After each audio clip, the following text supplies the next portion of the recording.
Okay, this is the sing-along portion. If this guy had had his way, we wouldn't have to worry about any of this.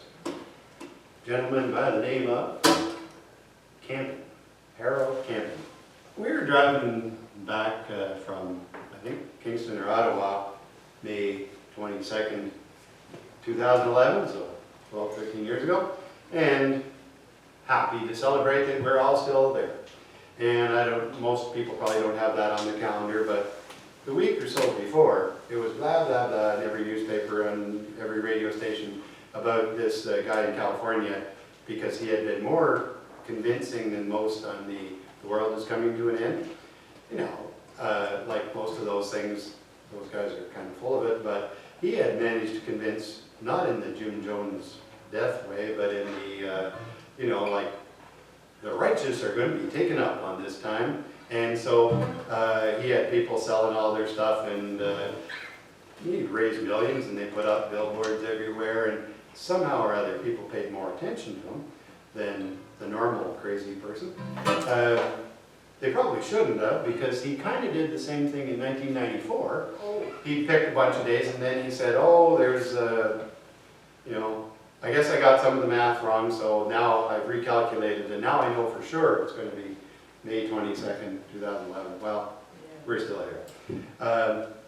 And one of the things that goes with the story, it says, no one knows, this wasn't his words, this is from the book of Matthew. No one knows about that day or hour, not even the angels in heaven, nor the Son, but only the Father. Matthew chapter 24, verse 36. So, he thought he knew more than that. He didn't. So the song I wrote goes like this. And this is the bit that we'll repeat 3 or 4 times, so feel free to give it your best Sunday morning choir sound. It's early Sunday morning, and the world didn't end last night. I remember day after day stories, night after night it would end. Only few would be welcomed in glory, for the rest too late for amends. And you wonder who's been reading over your shoulder, or maybe who's been reading your mind. Not that I know or care where I'm going. Won't be the first time I've been left behind. Oh yeah. And it's early Sunday morning, and the world didn't end last night. Yeah, the sun is trying to get in that same old window. That's the first sign of normal that I see. Near as I can tell, the world is still spinning, and the room goes round seeking harmony. Well, this is for Mary. Me and the cat sat there thinking. Survival, a mixed blessing that you can't see. Food and shelter for the lucky one who loves you. The cat is thinking she's a winner on all 3.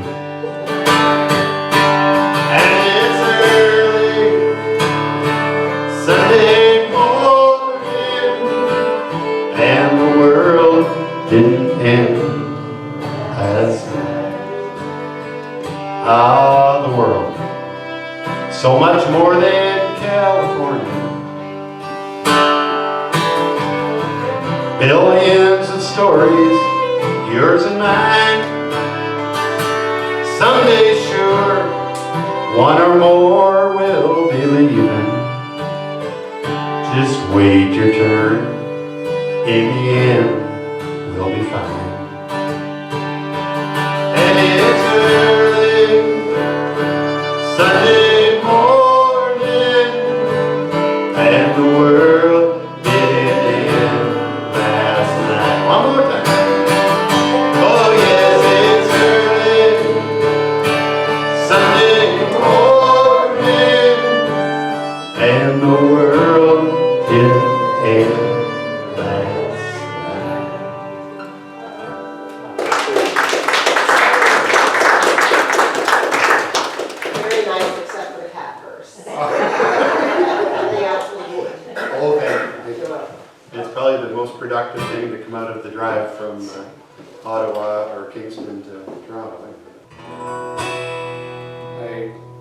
cover a lot of ground.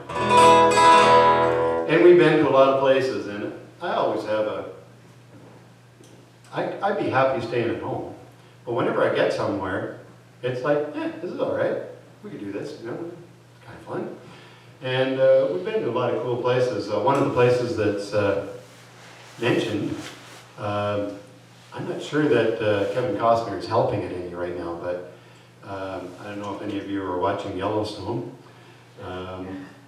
Quite a series. There's a town that they mention in that series quite a bit called Bozeman, Montana, and it's right just on the north end of Yellowstone Park. And it felt pretty good, especially after driving across the upper part of Montana. Like Butte, Montana looks like every cowboy movie with the skulls out in the desert and this kind of stuff. And so you get to Bozeman, and it's a college town, and it's kind of green, and it's on the edge of the park. And then they, of all great things, they have the Gibson guitar plant.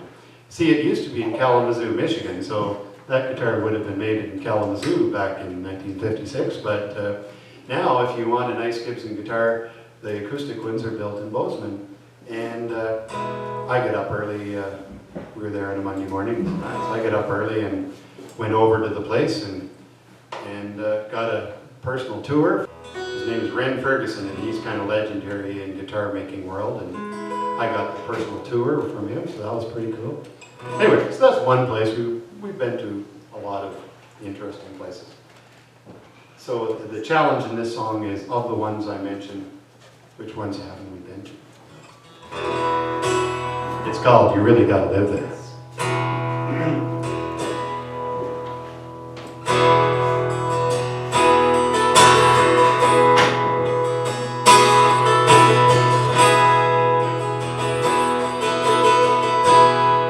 Been a time or two to Boston.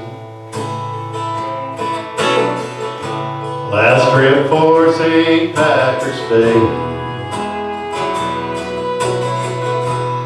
Overnight in Indianapolis.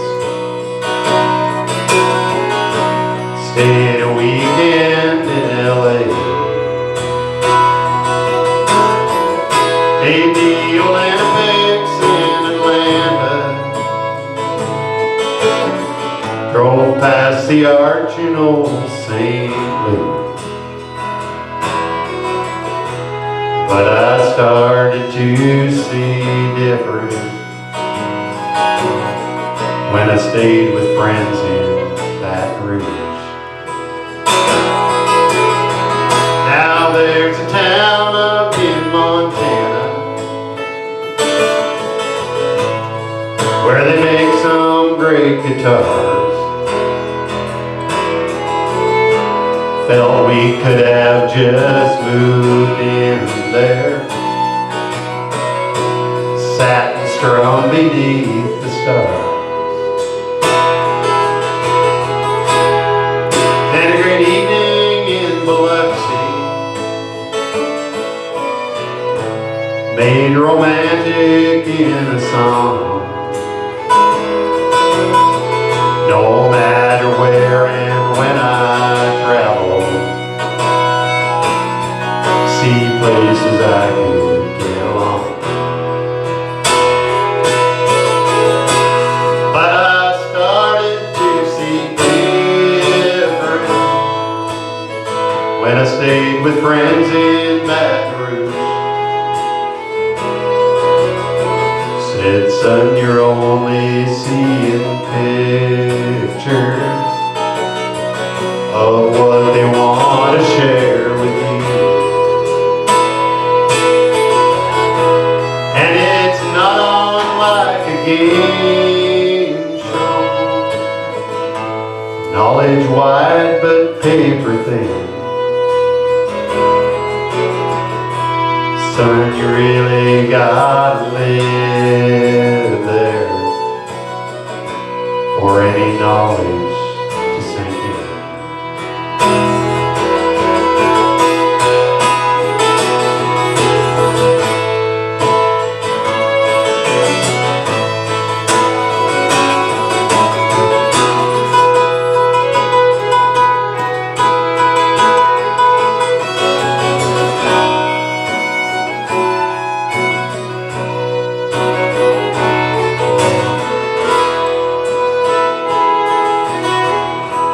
Guess I've seen what I've imagined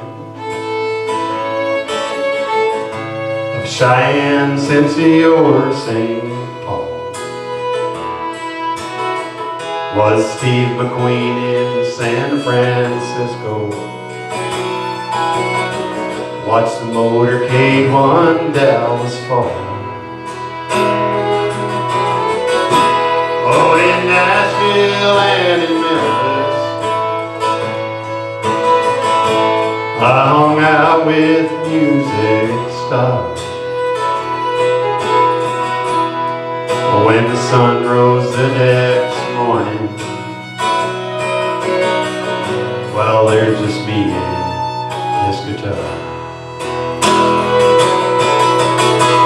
Yes, I started to see different when I stayed with friends in Baton Rouge. Said, son, you're only seeing pictures of what they want to share with you.